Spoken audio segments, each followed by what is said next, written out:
Welcome back to another episode of Infidelity Tales Lab. We're thankful for your continued viewership. Before we begin, tell us, where in the world are you watching from? We love knowing our global reach. Now, let's dive into today's story. Chapter 1, Forgotten Milestone. Dominic Reeves stared at the empty living room, decorated with half-hearted streamers and a store-bought cake with Happy 40th written in blue icing. 6 chairs sat empty around the dining table, each place setting meticulously arranged that morning while his family was supposedly running errands. The grandfather clock in the hall struck 8, its chimes echoing through the vacant house. 3 hours. He'd waited 3 hours for them to return. Dominic pulled out his phone, scrolling through unanswered texts to his wife, Allison, and their 2 children, 19-year-old Cassandra and 16-year-old Preston. "Where are you guys? The food's getting cold. Is everything okay? Please call me." He'd even called his sister-in-law, Bethany, who answered with obvious discomfort before claiming she had no idea where they might be. The lie was so transparent Dominic almost laughed. 2 decades ago, Dominic had been a struggling contractor with ambitious dreams. Now he was the founder and CEO of Reeve Construction, a multi-million-dollar commercial development company that had built half the shopping centers in the county. Despite his demanding schedule, he'd never missed a single birthday, anniversary, or school event. Family had always come first, until now, apparently. His phone buzzed. A text from Preston. "Sorry, Dad. Mom said we're running late. Be home soon." More lies. Dominic had installed a tracking app on Preston's phone months ago after catching him sneaking out to parties. According to the app, his son was currently at the Harbor View Hotel, a luxury resort 20 miles away. Dominic poured himself 3 fingers of bourbon and opened Instagram. He hadn't checked social media all day, too busy preparing for a celebration that would never happen. The first post in his feed stopped him cold. It was from Cassandra's account. A group photo in what appeared to be a lavish hotel ballroom. His daughter, son, wife, and at least 30 other people, friends, extended family, and several of his business associates, all dressed in formal attire, raising champagne glasses around an elaborate 3-tiered cake. The caption read, "Mom's 37th birthday bash. Hashtag best night ever." Dominic zoomed in. Behind Allison stood Theo Bradford, his wife's tennis instructor, standing much too close, his hand resting possessively on the small of her back. As Dominic scrolled through more photos, the pieces fell into place. His wife's sudden interest in tennis 6 months ago. The late-night strategy sessions with her new business partner. The mysterious weekend conferences. The gradual emotional distance. His phone buzzed again with a notification from Venmo. A request from Cassandra Reeves, $1,800. The description read, "Mom's 37th birthday, your share." No apology. No explanation. Just a bill. Dominic stared at his phone, a cold rage crystallizing in his chest. 20 years of marriage. 2 children he'd raised and loved. A life built from nothing through backbreaking work and sacrifice. And this was what it amounted to. He finished his bourbon in one burning swallow and opened his laptop. First, he transferred half the money from their joint accounts to a new account under only his name. Then he called a locksmith. By midnight, when his family finally returned home, laughing until they saw his car in the driveway, the locks had been changed, the security codes reset, and Dominic was just getting started. "Dad," Preston called through the door. "We can't get in. Dad's probably asleep," he heard Allison say. "Use your key." "I am. It's not working." Dominic sent Cassandra a Venmo payment of exactly $1 with a single word in the description. "Congratulations." Then he turned off his phone, closed his eyes, and began a plan. Chapter 2, Paper Trail. The following morning, Dominic sat in the office of Valerie Ortiz, the best divorce attorney in the state. Her reputation for ruthlessness had earned her the nickname the Executioner among the legal community. "They spent the night at the Bradford residence," said Dominic, sliding a folder across the desk. "My wife and children. After I changed the locks." Valerie opened the folder, examining the photos inside. Images captured by the private investigator Dominic had hired 3 months ago when his suspicions about Allison first arose. "You've been planning this for some time," Valerie observed. "I wanted to be wrong," Dominic replied. I gave her every opportunity to come clean. Instead, she escalated. The photos showed Allison and Theo in various compromising positions over the past months. Lunch dates, clandestine meetings in hotel lobbies, a passionate kiss in the parking garage of her office building. The most damning evidence is financial, Dominic continued. She's been siphoning money from our joint accounts for months.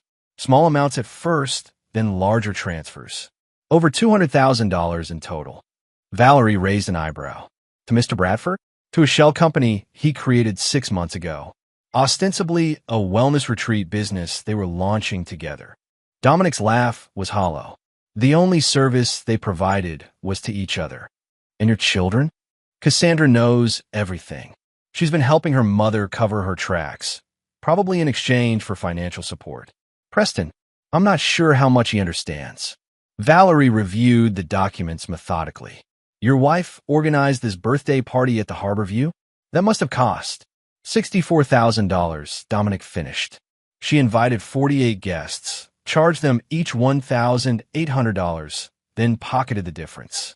The actual cost per person was around $750. So she profited from her own birthday party, while excluding me from it entirely. Dominic leaned forward. I want everything, Valerie. The house, the business, full custody of Preston. And I want Allison and Theo to pay for every lie they've told. Legally, we can. I'm not just talking about legal remedies. Dominic's eyes were cold. I built my life from nothing. I can rebuild again if necessary. But I will not let them walk away unscathed.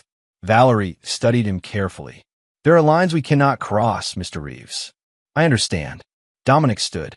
Please prepare the divorce papers immediately. I'll handle the rest.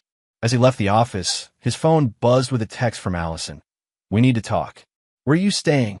He didn't respond. Instead, he called his most trusted employee, Luis Mendoza. I need information on Theo Bradford, he said without preamble. Everything you can find.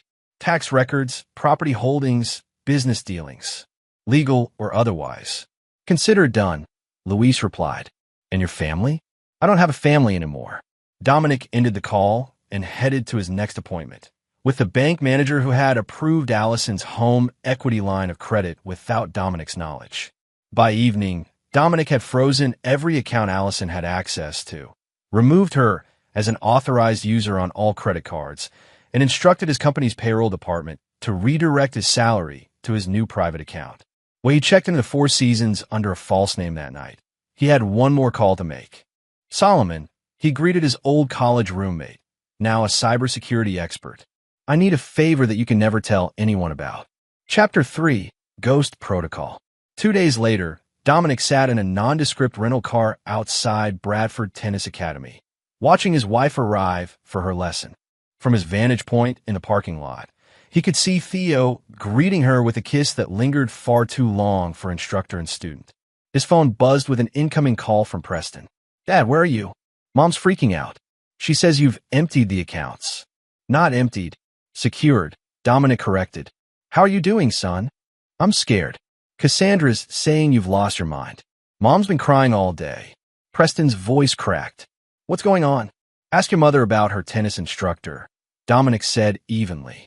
Ask her why she threw a $60,000 birthday party without inviting her husband. Ask your sister why she thought it was appropriate to bill me for it afterward. Silence hung on the line. I didn't know about the party until that night. Preston finally said, his voice small. Mom said you were away on business. When I saw you weren't there, I tried to call, but Cassandra took my phone. A pang of sympathy pierced Dominic's armor. I'm sorry you're caught in the middle of this, Preston. Can I see you? Please. Not yet. Things need to play out first. Mom went to the police this morning, Preston blurted. She reported you as a missing person. Said she's afraid you might hurt yourself. Dominic nearly laughed. Did she mention that she's been having an affair? That she locked me out of my own house? She told the police you've been acting erratic for months. That you've been paranoid, accusing her of things. Preston hesitated. They seemed concerned. So that was her play. Paint him as unstable. Build a narrative that he was having some kind of breakdown. Preston, listen carefully. I'm perfectly fine. I'm thinking more clearly than I have in months. But your mother is trying to get ahead of the story. What story? The one where she's been cheating on me with Theo Bradford for at least 6 months. The one where she's stolen hundreds of thousands of dollars from our family. The one where your sister has become her accomplice. Another silence. I saw some texts on Mom's phone. Preston admitted finally. Between her and Mr. Bradford. They were not about tennis. Keep this conversation between us, Dominic instructed. For now, just go along with whatever they say. Act normal. Can you do that? Yeah. Preston agreed quietly. Are you coming home soon? Not to that house. But I promise we'll see each other soon. Dominic ended the call as a police cruiser pulled into his driveway across town, visible on the home security app on his tablet. Right on schedule. He watched through the home's exterior cameras as 2 officers approached the front door. Solomon's hack into the home system gave Dominic complete remote access while preventing anyone else from viewing the feeds. The officers knocked, then peered through windows. One of them spoke into his radio, presumably reporting that the residence appeared empty with no signs of disturbance. Dominic switched cameras to view the backyard, where the officers were now examining the doors and windows. Finding everything secure, they eventually returned to their vehicle and departed. His phone immediately rang. Allison calling for the 20th time that day. He declined the call and opened the text from Solomon. System in place. All communications intercepted. Location tracking active on all devices. Bank alerts set up. You'll know every move they make. Dominic replied. Time for phase 2. He started the rental car and drove to his next destination. The office of Marlene Kovacs, the private investigator who had been documenting Allison and Theo's affair. I need more, he told her without preamble. Not just their relationship. I need everything on Bradford. Business dealings, gambling habits, tax situations, legal troubles, former relationships. The works. Marlene nodded. My sources indicate he's not as successful as he appears. The academy is hemorrhaging money. He's leveraged to the hilt. So he needs my wife's money, Dominic concluded. Or rather, my money. Exactly. And there's something else. Marlene handed him a file. Bradford has a pattern. This is the 3rd wealthy married woman he's become involved with. The previous 2 divorced their husbands, liquidated significant assets to invest in ventures with Bradford, then found themselves abruptly single and significantly poorer within a year. Dominic flipped through the documentation, his jaw tightening. He's a professional predator, essentially, but he's never been charged with anything. He's careful. Everyone makes mistakes, Dominic said, closing the file. Find me his. That evening, as Dominic worked from his hotel room, an alert from Solomon's tracking system pinged his laptop. Allison, Cassandra, and Theo were all converging on the local police station. Right on cue, his burner phone rang, a number he didn't recognize. Mr. Reeves? This is Officer Daniel Hartman with the Metro Police Department. Your wife has reported you missing. She's quite concerned. I'm not missing, Officer Hartman. I'm voluntarily absent. Would you be willing to come to the station to confirm that in person? Just to clear things up. Of course, Dominic agreed pleasantly. I'd be happy to explain exactly why I've chosen to distance myself from my wife. An hour later, Dominic walked into the police station, immaculately dressed in a tailored suit. As he entered, he saw Allison, red-eyed and playing the part of the distraught wife, with Cassandra at her side. Theo lurked in the background, trying to appear concerned yet detached. The performance ended the moment they saw him. Dominic, Allison gasped, her manufactured distress instantly replaced with shock. Officer Hartman looked between them, confusion evident. Mrs. Reeves, your husband appears to be fine. I never said he wasn't. Allison recovered quickly. I said he was missing. He disappeared without a word, cleaned out our accounts. Actually, Dominic interrupted, I'd like to file a report of my own.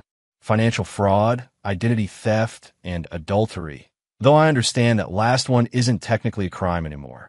As Allison's face paled, Dominic smiled for the first time in days. The game had begun. Chapter 4, Countermoves. What exactly are you accusing your wife of, Mr. Reeves? Officer Hartman asked, leading Dominic to an interview room while another officer remained with Allison, Cassandra, and Theo in the waiting area. Dominic placed a thick folder on the table. My wife has been systematically transferring funds from our joint accounts to a shell corporation established by her lover, Theo Bradford. She forged my signature on a home equity line of credit application. She used my business contacts to solicit donations for her birthday party under false pretenses. Officer Hartman leafed through the documents, his expression growing more serious with each page. These are serious allegations. They're documented facts, Dominic corrected. My attorney has already begun civil proceedings, but I believe some of these actions constitute criminal fraud. And you haven't been coercive or threatening toward your wife. I changed the locks on my house after discovering her infidelity and financial deception. I protected my assets by transferring funds to secure accounts. I temporarily ceased communication while gathering evidence. None of those actions are illegal. The officer studied him. Why not just divorce her and be done with it? Because this isn't just about a failed marriage, Dominic explained coldly. My wife and Mr. Bradford have been systematically targeting my finances, my reputation, and my relationship with my children. Now they're attempting to paint me as mentally unstable to gain advantage in upcoming legal proceedings. I won't allow that narrative to stand. After nearly an hour of detailed questioning, Officer Hartman escorted Dominic back to the waiting area, where Allison immediately launched into a performance. "Dom, we've been so worried," she cried, attempting to embrace him. "Why would you disappear like that? Why would you lock us out of our home?" Dominic stepped back, avoiding her touch. "Officer Hartman has copies of the evidence now. Allison, I suggest you find a good criminal defense attorney." Theo stepped forward. "Look, man, I don't know what you think is happening." "Mr. Bradford," Dominic cut him off, "I've documented 37 instances of you and my wife engaging in extramarital activities over the past 6 months. I have records of $217,000 transferred from my family's accounts to your shell corporation. I know about the other women, Patricia Wilson and Eleanor Greer. I know your pattern." The color drained from Theo's face. Cassandra inserted herself between them. "Dad, you're embarrassing yourself. Mom and Theo are business partners. And you," Dominic turned to his daughter, "billing me $1,800 for a party I wasn't invited to? That was a special touch." "It was a surprise party," Cassandra stammered. "You were supposed to—" "Save it," Dominic interrupted. "The guest list is in that folder. My name isn't on it." Officer Hartman cleared his throat. "I think we've established that Mr. Reeves is not missing or in danger. The rest of these matters appear to be civil disputes." "Precisely," Dominic agreed, "which is why I'll be leaving now. Please inform Mrs. Reeves that all communication should go through our respective attorneys moving forward." As Dominic walked toward the exit, Allison rushed after him. "Where are you going? What about Preston? He needs his father." "Preston is welcome to contact me directly anytime," Dominic replied without slowing. "Unlike the rest of you, he hasn't lied to my face or stolen from me." Outside, Dominic found Preston waiting in Allison's car, his expression a mixture of relief and anxiety. "Dad," Dominic hugged his son tightly. "I'm okay, Preston. This situation is complicated, but I promise I'm okay. Mom said you're having some kind of breakdown. Your mother is trying to protect herself," Dominic said carefully. "There are things happening that you don't fully understand yet." "Then help me understand," Preston pleaded. "Everyone's lying to me." Dominic glanced toward the police station, where Allison, Cassandra, and Theo were emerging, their faces thunderous. "Not here," he said quietly. "I'll text you later. We'll meet somewhere private." As Dominic walked to his rental car, he felt Allison's eyes boring into his back. The wounded spouse act hadn't worked with the police. She would try something else next. He was counting on it. Chapter 5. Bait and Switch. The following morning, Dominic met Preston at a diner 20 miles outside town. His son looked exhausted, dark circles under his eyes. "Mom and Cassandra were fighting all night," Preston explained, sipping the coffee Dominic had ordered for him. "Cassandra keeps saying they need to neutralize you before the divorce." "Neutralize?" Dominic raised an eyebrow. "Her words, not mine. They don't know I can hear them." Preston lowered his voice. "I've been recording their conversations." Dominic felt a surge of pride, mixed with sadness that his son had been forced into such a position. That shows initiative, but be careful. I don't want you putting yourself at risk. Is it true? About Mom and Mr. Bradford? Dominic nodded slowly. I'm afraid so. And the money? Also true. They've been planning this for months, possibly longer. Preston stared into his coffee. What about Cassandra? How long has she known? Based on text messages Solomon recovered, at least 4 months. She was promised a condo in Malibu and tuition for graduate school in exchange for her cooperation. She sold you out for a condo? Preston looked horrified. People rationalize betrayal in many ways, Dominic said gently. Your sister probably tells herself, I deserve it somehow. What happens now? Now you go back home and pretend we never had this conversation. But I want you to pack a bag with your important belongings, documents, favorite possessions, anything irreplaceable, and hide it somewhere secure. Why? Because things are going to get worse before they get better, Dominic explained. And I need to know you're prepared. After Preston left, Dominic called Luis. It's confirmed, Luis reported. Bradford has approached 3 of your major clients, claiming you're having personal issues that might impact upcoming projects. He's offering to connect them with more stable contractors. Perfect, Dominic said. Proceed with the next phase. By noon, Dominic had met with each of those clients personally, explaining that a family situation was being weaponized against him by a competitor. He provided documentation of Bradford's financial difficulties and pattern of targeting wealthy married women. All 3 clients not only recommitted to Reeves Construction, but agreed to feed Bradford false information about their supposed concerns with Dominic's stability. The trap was being set. That afternoon, Dominic received a text from Solomon, A&T accessing financial records, looking for hidden accounts. They wouldn't find any. The money Dominic had secured was now flowing through a complex network of temporary holding companies established years ago as a contingency plan. Dominic had always believed in preparing for worst-case scenarios, a habit developed during his impoverished childhood when his own father had abandoned the family, leaving them destitute. His next stop was the Harbor View Hotel, where Allison's extravagant birthday party had been held. The event manager, Howard Lassiter, greeted him warmly. Mr. Reeves, I was surprised you couldn't attend your wife's celebration. She said you were called away on business. That's actually why I'm here, Howard. I recently discovered some irregularities in the billing for that event. Howard frowned. Everything was paid in full. Mrs. Reeves handled it personally. I'm sure she did. Would you mind sharing the actual cost of the event? For my records. After some hesitation and a gentle reminder about the substantial business Reeves Construction had brought to the hotel over the years, Howard pulled up the invoice, $36,422. And guests were charged $1,800 each, Dominic noted. For 48 attendees, that's $86,400. Quite a profit margin.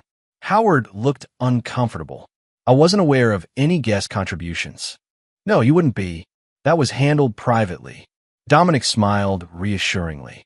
I'm not blaming you, Howard, but I would appreciate copies of all documentation related to the event. For my divorce proceedings. The word divorce opened all necessary doors. By the time Dominic left, he had complete records of every detail Allison had planned, including her specific instruction that Dominic was not to be admitted to the party under any circumstances, even if he somehow learned about it. Back in his hotel room, Dominic reviewed the day's developments with Solomon via secure video call. They're getting desperate, Solomon reported. Allison tried to access your email accounts, but couldn't get past the new security. Bradford called 3 banks trying to find your new accounts. Cassandra has been contacting your former employees, looking for dirt. And Preston, clean so far. No suspicious communications. He seems to be keeping his word. Dominic nodded, relieved. What about the offshore transfers? Bradford made initial inquiries this morning. Our false trail is in place. The Cayman account looks legitimate, complete with believable banking history. If he tries to access it, we'll have him on attempted financial fraud, Dominic finished. Keep monitoring. I want to know the moment they take the bait. 3 hours later, the alert came. Bradford had attempted to access the fabricated offshore account using credentials purposely left on a decoy laptop in Dominic's home office safe, the combination of which Allison knew. Dominic immediately called Valerie Ortiz. "We've got him," he said without preamble. "Attempted unauthorized access to a financial account. The system captured his IP address, device information, everything." "Do you want to press charges immediately?" Valerie asked. "Not yet," Dominic replied. "Let's see how deep they'll dig their own graves first." Chapter 6. The Turning Point. A week into Dominic's calculated absence, the first cracks in Allison's coalition began to show. Solomon's surveillance revealed increasingly tense conversations between Allison and Theo, primarily centered around money. "She's burning through cash faster than expected," Solomon explained during their morning briefing. "The credit cards are all declined now. Bradford's Academy payroll is due tomorrow, and he's short by almost $30,000. Has he tried accessing the Cayman account again?" "3 more attempts," Solomon confirmed. "Each one meticulously logged. He's getting sloppy. Last night, he spent 4 hours searching for ways to bypass banking security protocols. His search history is incriminating." Dominic smiled grimly. "And Cassandra? She's demanding her promised condo and tuition money. Apparently, she's already signed a lease based on her mother's guarantees." Everything was proceeding according to plan. Financial pressure was the first step in fracturing their alliance. Dominic's phone buzzed with a text from Preston. "Mom's meeting with some guy today. Says he's a reputation management consultant." "What does that mean?" "It means they're planning to destroy my public image," Dominic replied. "Can you get a name?" 20 minutes later, Preston sent a photo of a business card. "Fletcher Mills, Crisis Management Specialist." Dominic immediately relayed the information to Luis, who set to work investigating Mills. By afternoon, they had a complete profile. Former tabloid journalist turned PR fixer, specializing in crafting sympathetic narratives for wealthy clients facing public scandal. His usual approach is to place strategic stories with former media colleagues, Luis reported, painting clients as victims while subtly undermining their opponents. "Perfect," Dominic murmured. "Have Marlene approach him." Same cover story we discussed.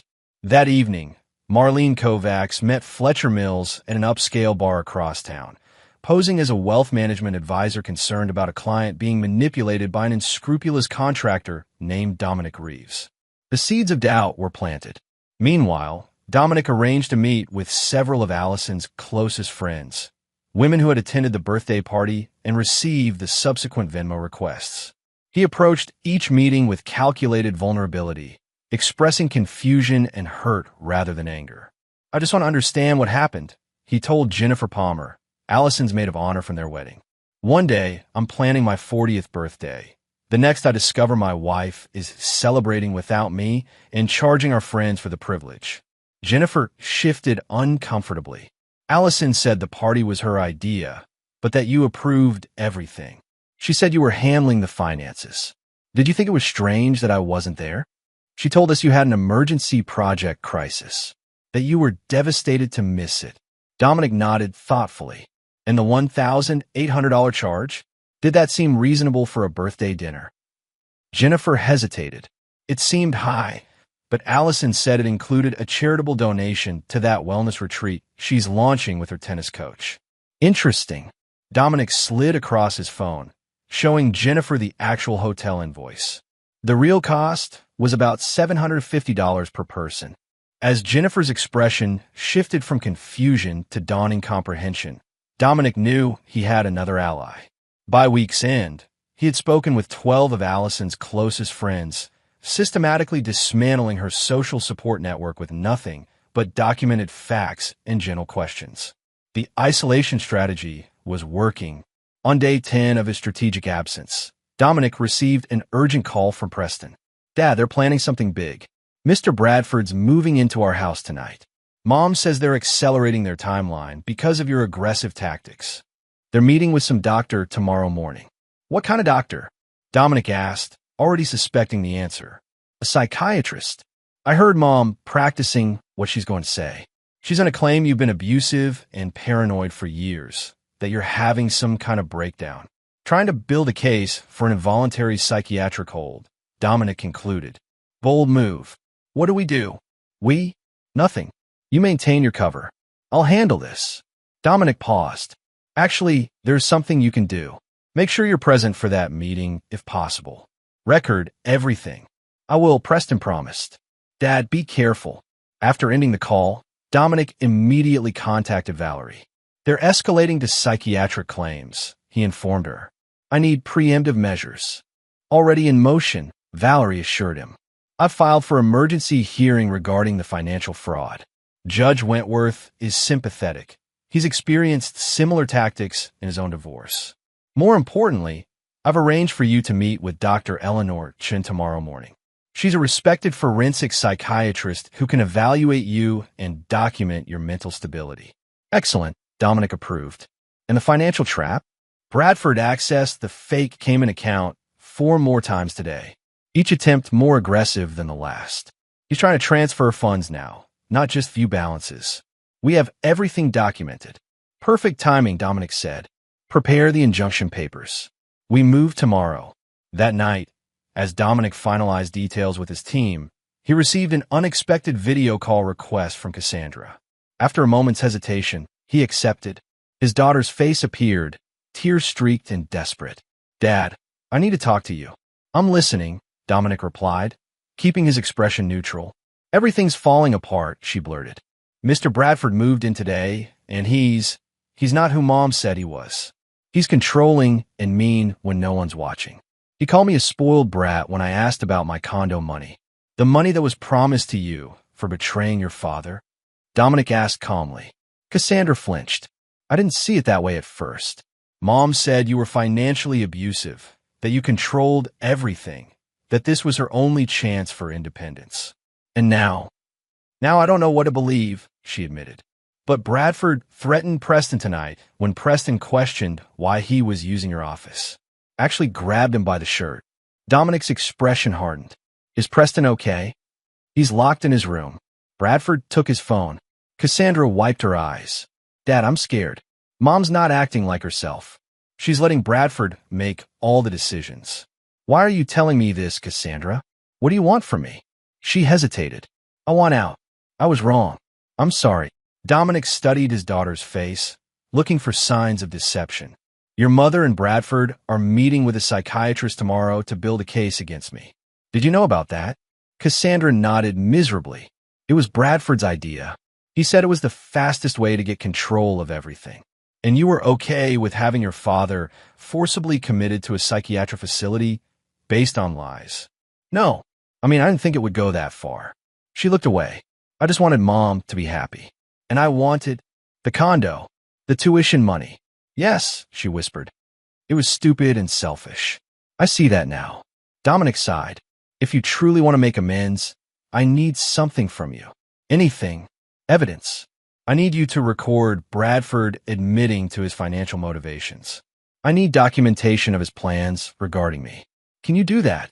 Cassandra nodded determinedly. Already started. After what happened with Preston, I installed a recording app on my phone. I have Bradford saying they need to neutralize you before you destroy everything. For the first time in days, Dominic felt a glimmer of hope for his daughter. Send everything to this email, he instructed, typing an address into the chat function. Then pack a bag, essentials only. Be ready to leave at a moment's notice. What are you going to do? End this, Dominic replied. Once and for all. Chapter 7. Spring the Trap. Dominic arrived at the courthouse at 8:30 a.m., immaculately dressed and flanked by Valerie Ortiz and Dr. Eleanor Chun, the forensic psychiatrist who had evaluated him that morning. Your mental status is entirely stable, Dr. Chun had concluded. You're understandably distressed by the betrayal you've experienced, but your thinking remains logical and your actions proportionate to the situation. Judge Leonard Wentworth, a stern man in his 60s, had agreed to hear Dominic's emergency petition regarding the financial fraud and potential psychiatric manipulation before Allison could implement her own strategy. At precisely 9 a.m., the bailiff called the case. As planned, neither Allison, Bradford, nor their attorney knew about this hearing.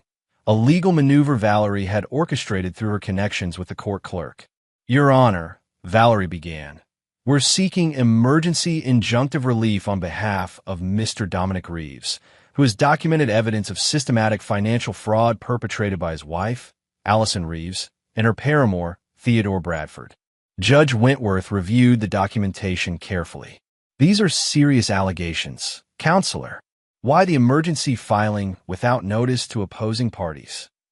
Because as we speak, Mrs. Reeves and Mr. Bradford are meeting with a psychiatrist to fabricate claims of mental instability against my client, a transparent attempt to gain control of his assets and prevent him from defending himself against their fraud. Dominic presented evidence methodically. Bank statements showing unauthorized transfers, the fake Cayman account access logs with Bradford's digital fingerprints all over them, recordings Cassandra had provided of Bradford discussing their need to lock Dominic up before he could ruin everything.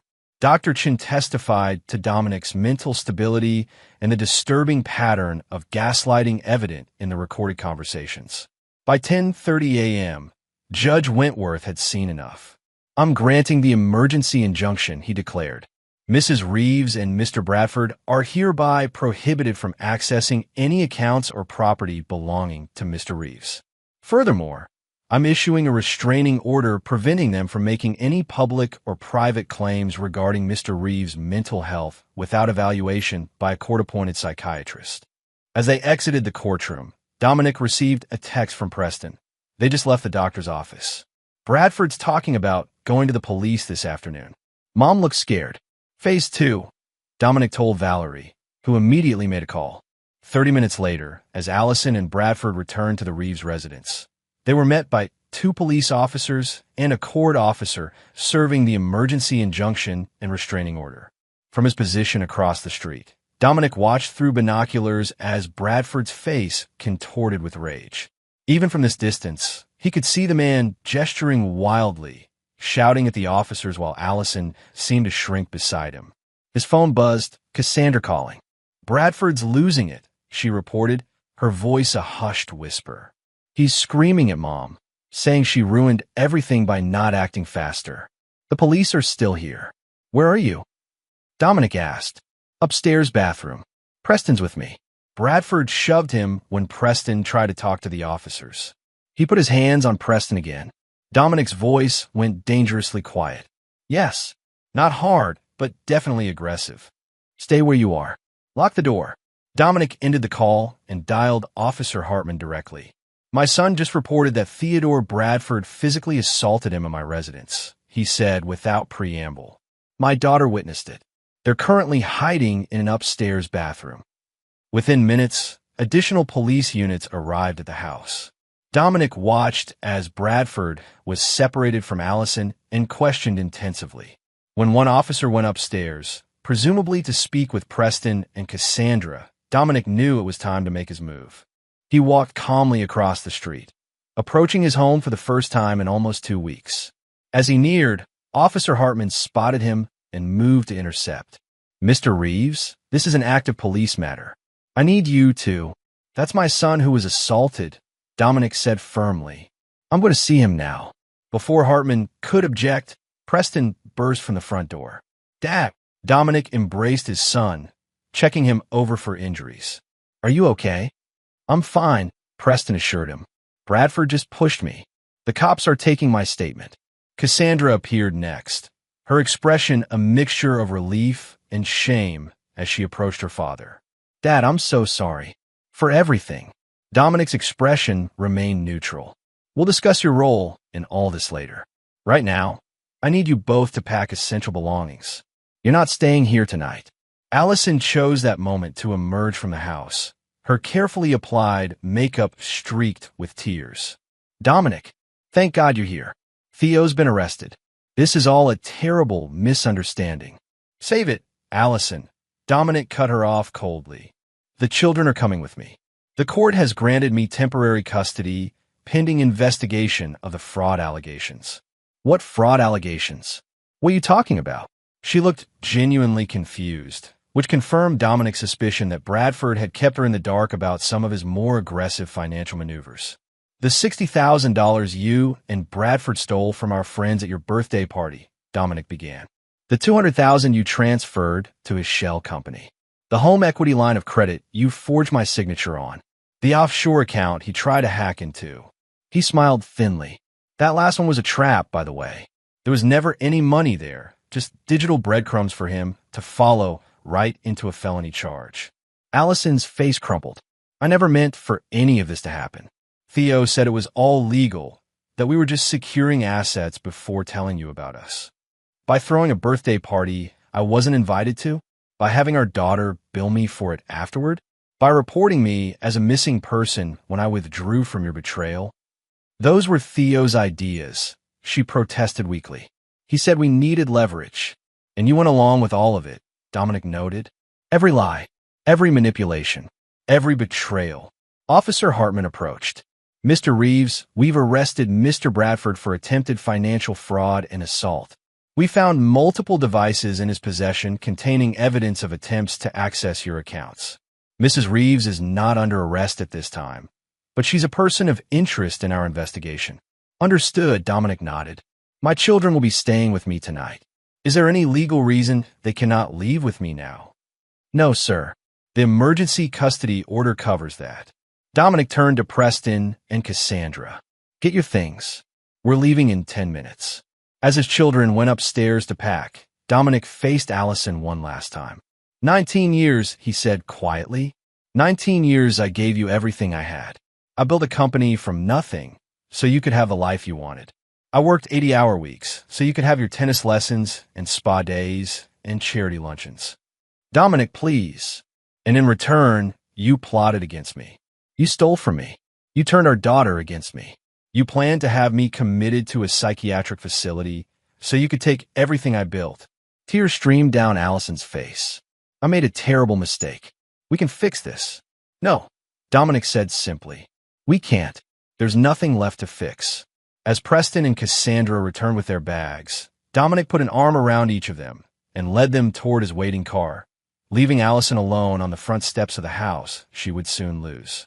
The first phase of his reckoning was complete. Chapter 8, Scorched Earth.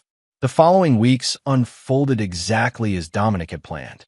Bradford remained in custody, unable to make the substantial bail set by Judge Wentworth after prosecutors added charges of conspiracy to commit fraud, attempted extortion, and witness tampering based on his threatening messages to Cassandra.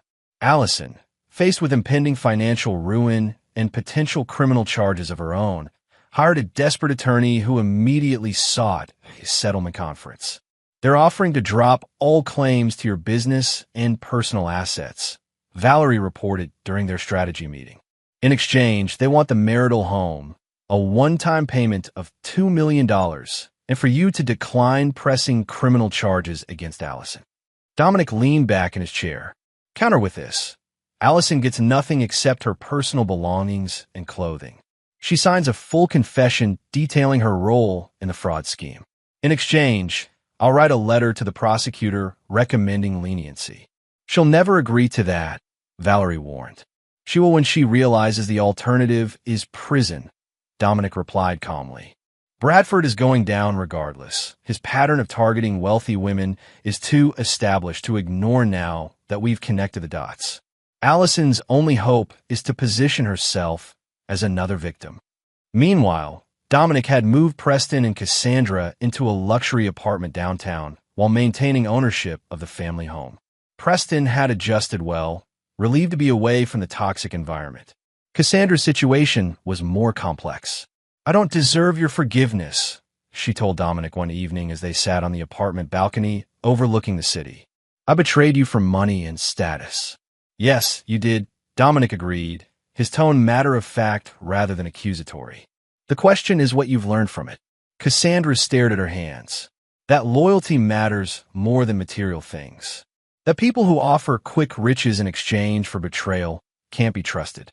That I threw away something precious for something worthless. Good lessons, Dominic nodded. Expensive ones, too. What happens now? With me, I mean. Dominic studied his daughter's face, searching for sincerity. That depends on you. I've arranged for the remainder of your tuition to be paid through a trust. You'll receive a modest monthly allowance for living expenses. The rest, including rebuilding our relationship, will take time and consistent effort on your part. And Mom? What's going to happen to her? Your mother made choices, Dominic said evenly. Now she'll face consequences. 2 days later, Allison's attorney called Valerie with their response to Dominic's counteroffer. Allison would accept his terms with one modification. She wanted ongoing access to Preston. Her parental rights are not negotiable, her attorney insisted. Dominic considered this. Preston, despite everything, still loved his mother. Complete severance would only hurt him. Limited supervised visitation, Dominic conceded. Once weekly, in a public location for 6 months. After that, we reassess based on Preston's wishes. The deal was struck. Allison signed a comprehensive confession detailing how Bradford had systematically manipulated her into betraying Dominic, though she acknowledged her own willing participation once the affair began. She admitted to the birthday party scheme, the financial fraud, and the planned psychiatric commitment. In exchange, Dominic wrote a carefully worded letter to the prosecutor, suggesting that while Allison should face appropriate legal consequences, her cooperation in building the case against Bradford should be considered a mitigating factor. The prosecutor ultimately charged Allison with misdemeanor fraud and placed her on probation for 3 years. She was ordered to make restitution to the birthday party guests she had overcharged, plus perform 500 hours of community service. Bradford, facing more serious charges and with no one willing to support his defense, accepted a plea deal, 5 years in prison for financial fraud, plus restitution to his previous victims. As for Fletcher Mills, the reputation management consultant, who had planned to smear Dominic in the media, he found himself abruptly blacklisted after Marlene Kovacs leaked evidence of his less ethical tactics to several industry watchdogs. By month's end, Dominic had reclaimed control of every aspect of his life. His business was thriving, with several new major contracts signed after clients heard about his strategic handling of personal adversity. His relationship with Preston was stronger than ever, and even Cassandra was showing genuine remorse and effort toward redemption. Only one loose end remained. Chapter 9. Ashes and Rebirth.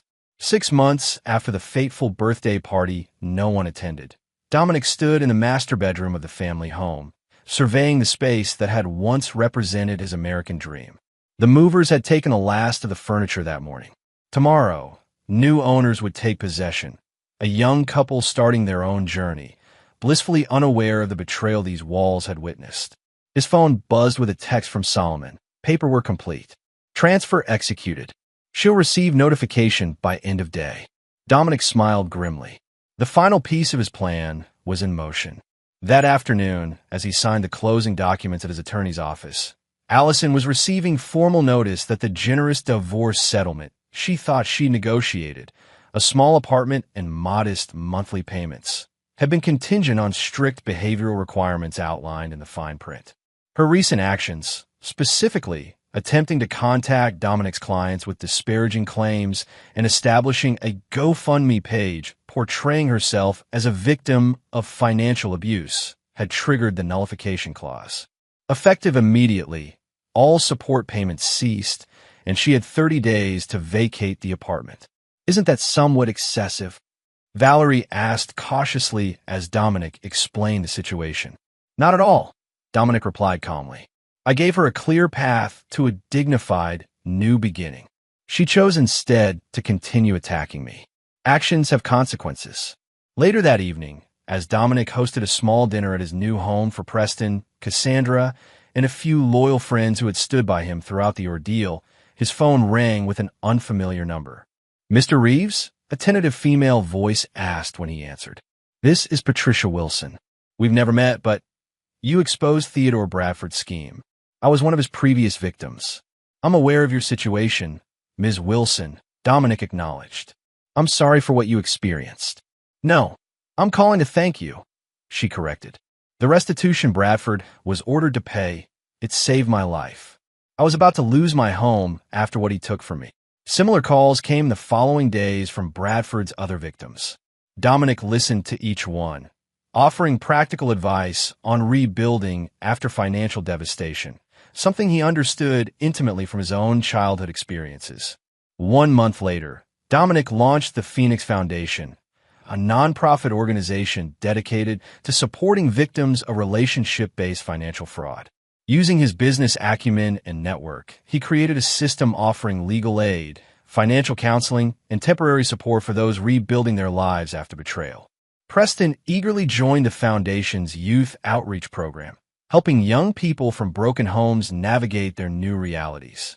Even Cassandra, having transferred to a local university to be closer to family, volunteered her weekends to the cause.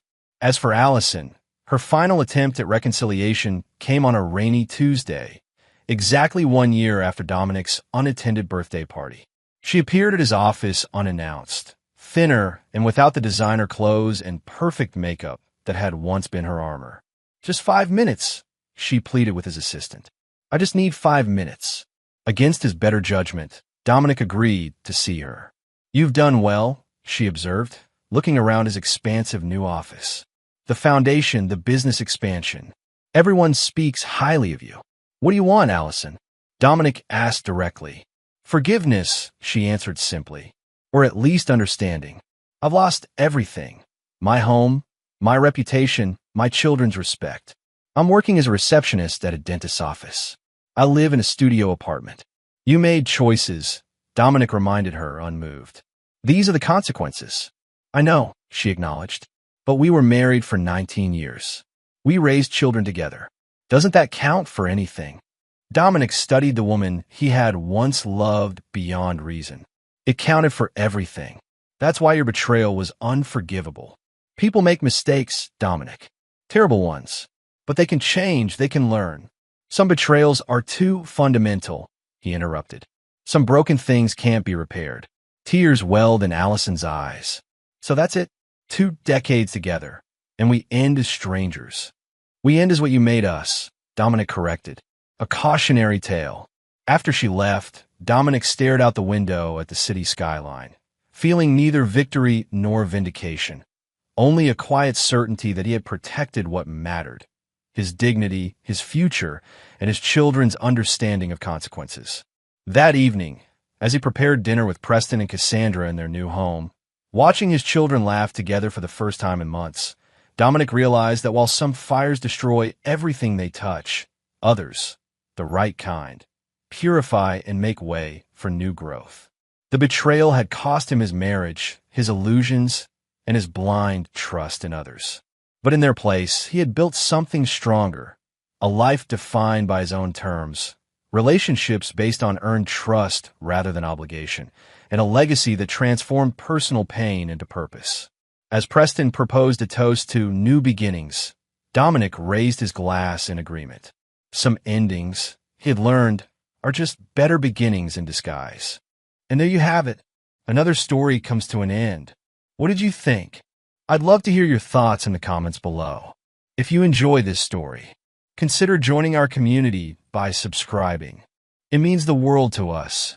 For more stories like this one, check out the recommended videos on screen. And I'll see you there.